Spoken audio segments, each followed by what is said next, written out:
Le journal Henri Ochocho.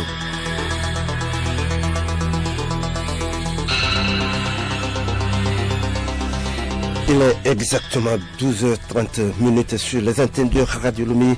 Mesdames, Messieurs, bonjour. Les titres de ce journal. Le ministère en charge de la communication veut accentuer la sensibilisation sur la propagation du coronavirus au niveau de la presse.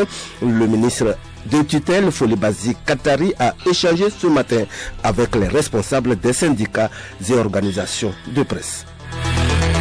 Le silence du président Paul Biya face à la crise du coronavirus suscite la polémique au Cameroun au point de susciter une passe d'armes verbale entre plusieurs figures du parti au pouvoir et l'opposant Maurice Kamto qui a lancé un ultimatum au chef de l'État afin qu'il s'implique personnellement dans la gestion de cette crise sanitaire. Et puis sport, JO de Tokyo, la compétition aura finalement lieu du 23 juillet au 8 août 2021. Ainsi en a décidé les organisateurs qui avaient reporté l'événement en raison de la pandémie du coronavirus.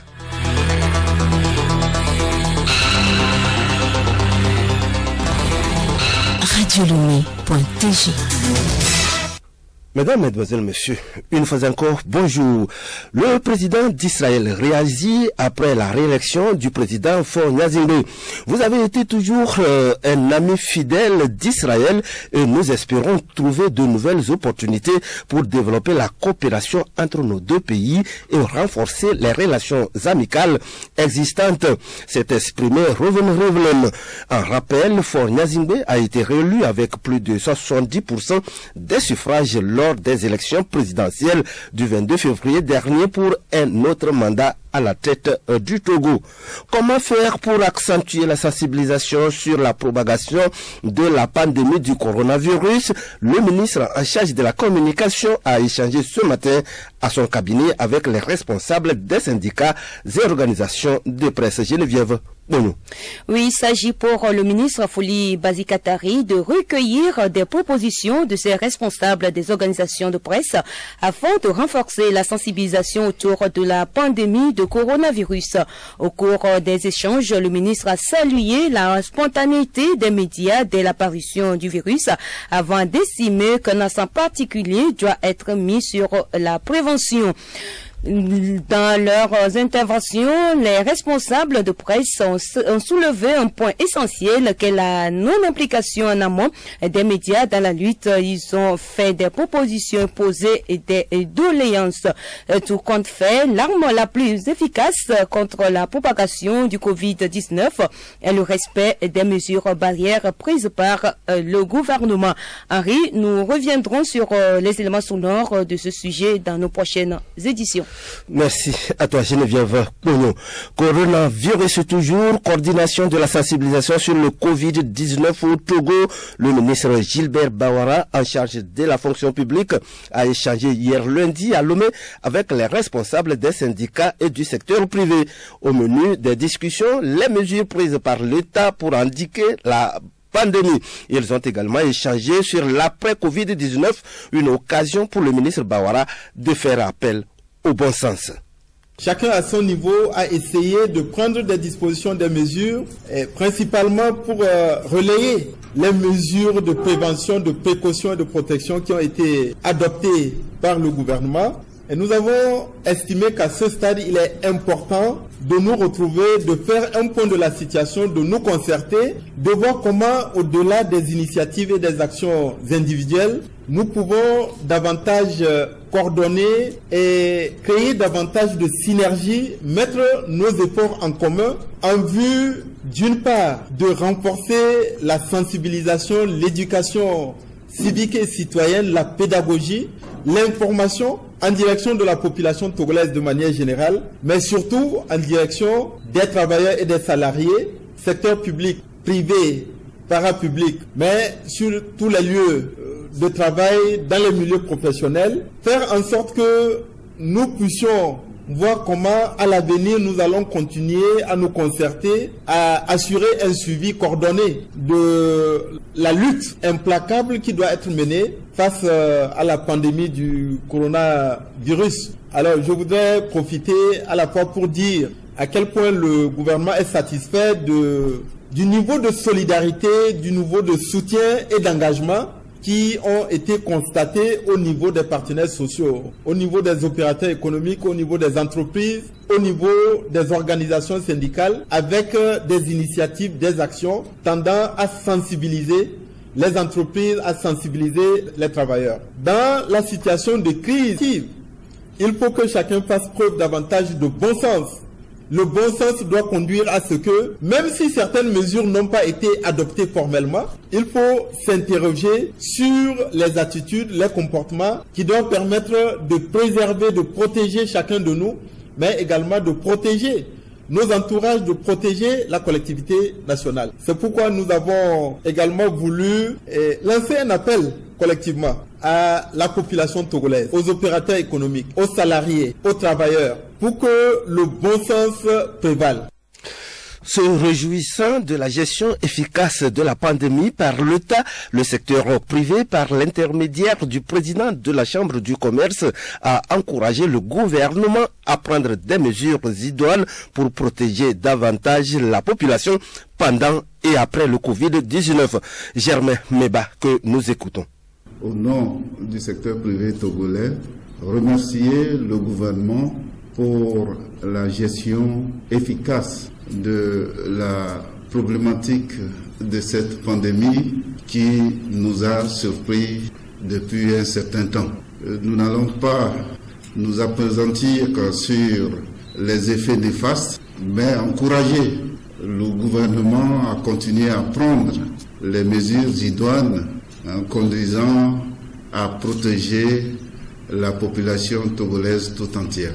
Et nous profitons de cette occasion pour dire aux organisations patronales et aux syndicats, associations professionnelles, aux opérateurs économiques qu'il faille aider le gouvernement à pouvoir endiguer totalement cette pandémie qui, si on y prend garde, va détruire totalement le pays tout entier et faire en sorte que nous puissions trouver un lendemain meilleur. Nous profitons de cette occasion pour faire un plaidoyer pour que nous puissions, dans le secteur privé, continuer à soutenir le gouvernement, car vous savez très bien que le secteur privé est le moteur de l'économie togolaise et qu'il faille déjà réfléchir à l'après-Covid-19. La centrale syndicale du Togo a aussi salué l'initiative et remercié surtout le gouvernement pour les mesures prises en matière de gestion de cette pandémie. Et puis ce communiqué de la HAC, c'est avec Edouard Sono.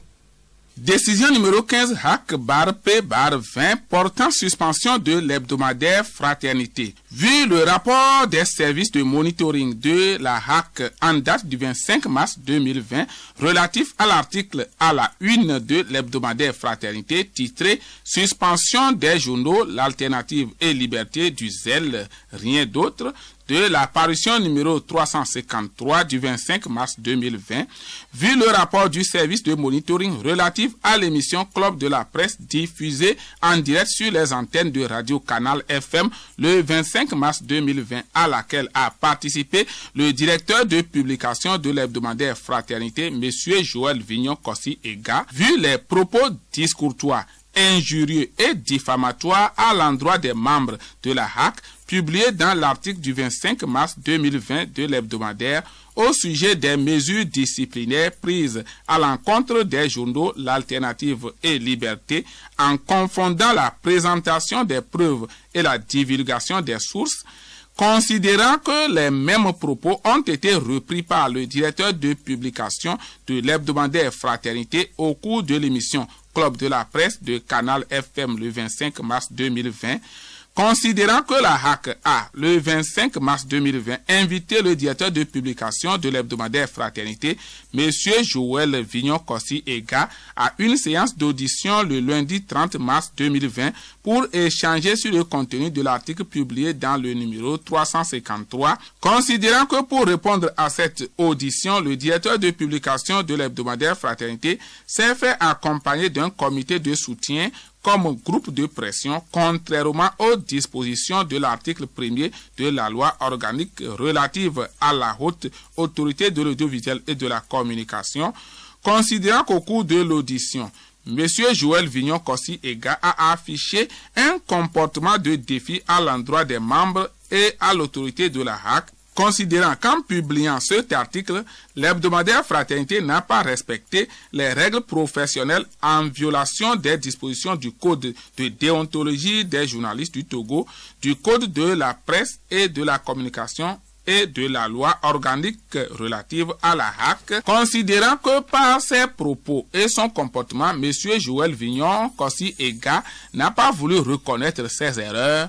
En conséquence et en application de l'alinéa 3, l'article 65 de la loi organique numéro 2018-029 portant modification de la loi organique numéro 2004-021 du 15 décembre 2004 relative à la haute autorité de l'audiovisuel et de la communication, la HAC, après avoir délibéré en sa séance d'audition du 30 mars 2020, décide.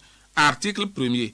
Une suspension de 2 mois de l'hebdomadaire Fraternité à compter du 1er avril 2020. Article 2. La présente décision est notifiée au directeur de publication du bi-hebdomadaire Fraternité. Article 3. La présente décision, qui prend effet à compter du 1er avril 2020, est rendue publique et publiée au journal officiel de la République togolaise. Fait à Lomé le 30 mars 2020, le président de la HAC, Pitalunani Telou, ont signé les membres présents. Monsieur Pitalunani Telou, Octave Olympio, Mathias Nwagnon Ayena, Badjibassa Babaka, Lal Kanake, Kossi Kassere Sabi, Komla Messa Agbeka, Madame Aminata Adrou. Le journal Henri Otsotso. Actualité internationale, le silence du président Paul Biya face à la crise du coronavirus suscite la polémique au Cameroun. C'est son premier ministre qui a annoncé les mesures de lutte contre l'épidémie. Lui ne s'est pas encore exprimé, contrairement à ses homologues des pays voisins. Et cela fait réagir au point de susciter une passe d'armes verbales entre plusieurs figures du parti au pouvoir et l'opposant Maurice Kamto qui a lancé un ultimatum au chef de l'État afin qu'il s'implique personnellement dans la gestion de cette crise sanitaire. Bénédicte Kanda. Le silence, Paul Biya en est coutumier. C'est même l'un des principaux axes de sa stratégie depuis 40 ans, estime un observateur de la vie politique camerounaise. Mais en pleine épidémie de coronavirus, et alors que tous ses homologues des pays voisins sont en première ligne, le fait que Paul Biya délègue les annonces concernant la riposte au Covid-19 à son premier ministre suscite la polémique. Où est Paul Biya ? Depuis, les poids lourds du parti au pouvoir se succèdent pour riposter. Des propos honteux, écrit Grégoire Ouana, secrétaire général adjoint du RDPC sur Facebook, accusant Maurice Kamto d'utiliser le coronavirus comme munition politique. Selon le ministère de la Santé, 142 cas confirmés de Covid-19 ont été recensés au Cameroun, dont une dizaine de guéris et 6 décès. Le ministre de la Santé annonce le lancement prochain d'une campagne de tests au coronavirus dans la ville de Douala. Des équipes dédiées effectueront du porte-à-porte dans la capitale économique du 2 au 6 avril, assure le ministre. L'opération pourrait être étendue à d'autres régions en fonction de l'évolution de la situation. Bénédicte Kanda, coronavirus toujours, le gouvernement français qui fait face à la gestion de la crise du Covid-19 vient finalement d'accepter par décret l'envoi des médecins cubains dans ces départements d'outre-mer. Un renfort bienvenu pour les médecins antillais pour lutter contre le nouveau coronavirus, mais surtout pour combler les déserts médicaux français. Et pour Cuba, cette crise est une occasion supplémentaire de promouvoir sa médecine internationale. Niger, en compagnie de 1540 détenus, l'opposant nigérien Ama Amadou a bénéficié d'une remise gracieuse de peine par le président Issoufou Mamadou. Après s'être exilé en France, il était rentré de son propre gré au Niger pour purger le restant de sa peine d'1 an de condamnation dans l'affaire dite de trafic de bébés nigérians. Mali, les opérations de centralisation des résultats du premier tour des élections législatives se poursuivent au ministère malien de l'administration. Selon les premiers chiffres qui tombent, on a beaucoup moins voté à Bamako qu'à l'intérieur du pays. Autre enseignement, un second tour aura lieu dans plus de 70 de circonscriptions électorales.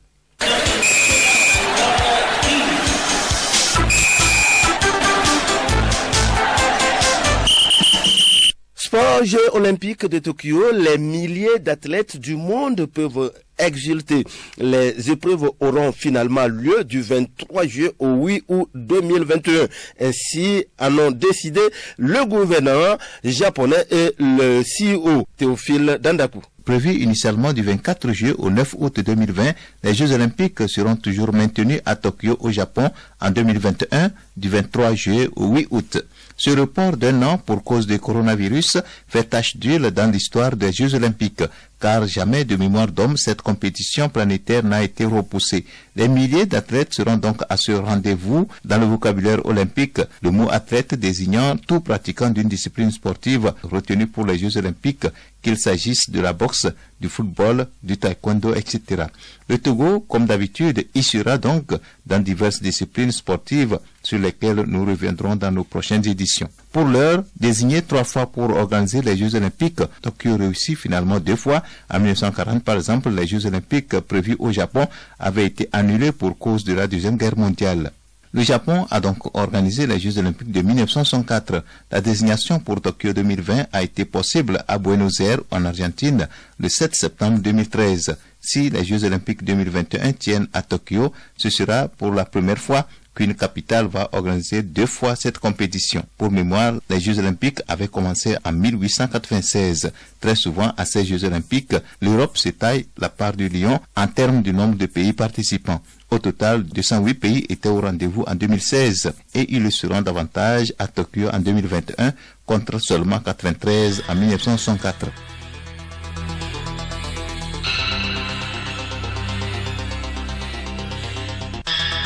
Nous disons merci à Théophile Dandakou pour cette page sportive qui met fin à ce journal. Merci à vous, fidèles auditeurs. Retenez pour l'essentiel que le ministère en charge de la communication veut accentuer la sensibilisation sur la propagation du coronavirus au niveau de la presse. Le ministre de tutelle, Foli Bazikatari, a échangé ce matin avec les responsables des syndicats et organisations de presse. Voici à présent la rubrique sensibilisation. Il n'existe actuellement aucun vaccin contre la maladie à coronavirus. Pour réduire les risques de contamination, l'infection, le nettoyage fréquent des mains avec une solution hydroalcoolique ou à l'eau et au savon est la première mesure. Sensibilisation sur le coronavirus, c'est avec Juliette Kamdé. Le but du lavage des mains consiste à enlever les saletés, comme les graisses, la matière organique, d'éventuels produits toxiques, des microbes. Dans la prévention du coronavirus, l'hygiène des mains est une mesure très importante. Suivant les explications de Dr Tosa Kokou, responsable de l'unité planification de la cellule sectorielle de gestion de la crise liée au Covid-19. L'importance du lavage régulier des mains, je vais vous dire d'abord sur le plan historique, sur le plan institutionnel, que c'est l'un des gestes d'hygiène qui a fait l'objet d'une journée internationale de promotion. Depuis fort longtemps, même avant coronavirus, la communauté internationale, y compris la communauté des scientifiques, ont compris que le lavage des mains est devenu une nécessité de tous les temps, une nécessité universelle. Donc, nous l'appelons la règle d'or. le lavage des mains. Le lavage des mains à l'eau et au savon permet donc d'éliminer tous les micro-organismes que nous ramassons durant nos activités quotidiennes, que ce soit les microbes, que ce soit les parasites, que ce soit les virus qui sont très nombreux et beaucoup ne causent pas tellement de mal, mais il y en a qui font tellement de mal, comme le virus du Covid-19 que nous subissons et combattons tous. Donc c'est une règle très très importante qui doit être promue même après Covid-19, puisque nous devons nous attendre à beaucoup d'autres épreuves sanitaires. L'histoire du monde le montre à satiété. Y a-t-il un avantage à se couper les ongles dans l'hygiène des mains? Nous disons le lavage des mains, mais nous savons que un lavage usuel n'élimine pas forcément tous les déchets qui peuvent s'accumuler sous les ongles. Vous êtes en train de soulever là un élément important. C'est qu'il faut se couper les ongles, justement. Parce que un lavage hâtif ne nettoie pas sous les ongles quand surtout ils ont poussé et que on a fait plusieurs activités. Donc, pour couper court, il faut couper court les ongles. Confinement, état d'urgence, couvre-feu, les pays africains font face au coronavirus, chacun avec ses moyens et dispositifs. Le Togo est à l'étape des mesures sanitaires et des recommandations, vigilance et prudence.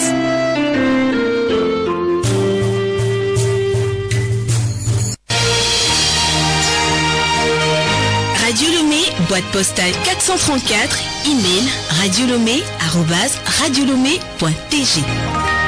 radiolomé.tg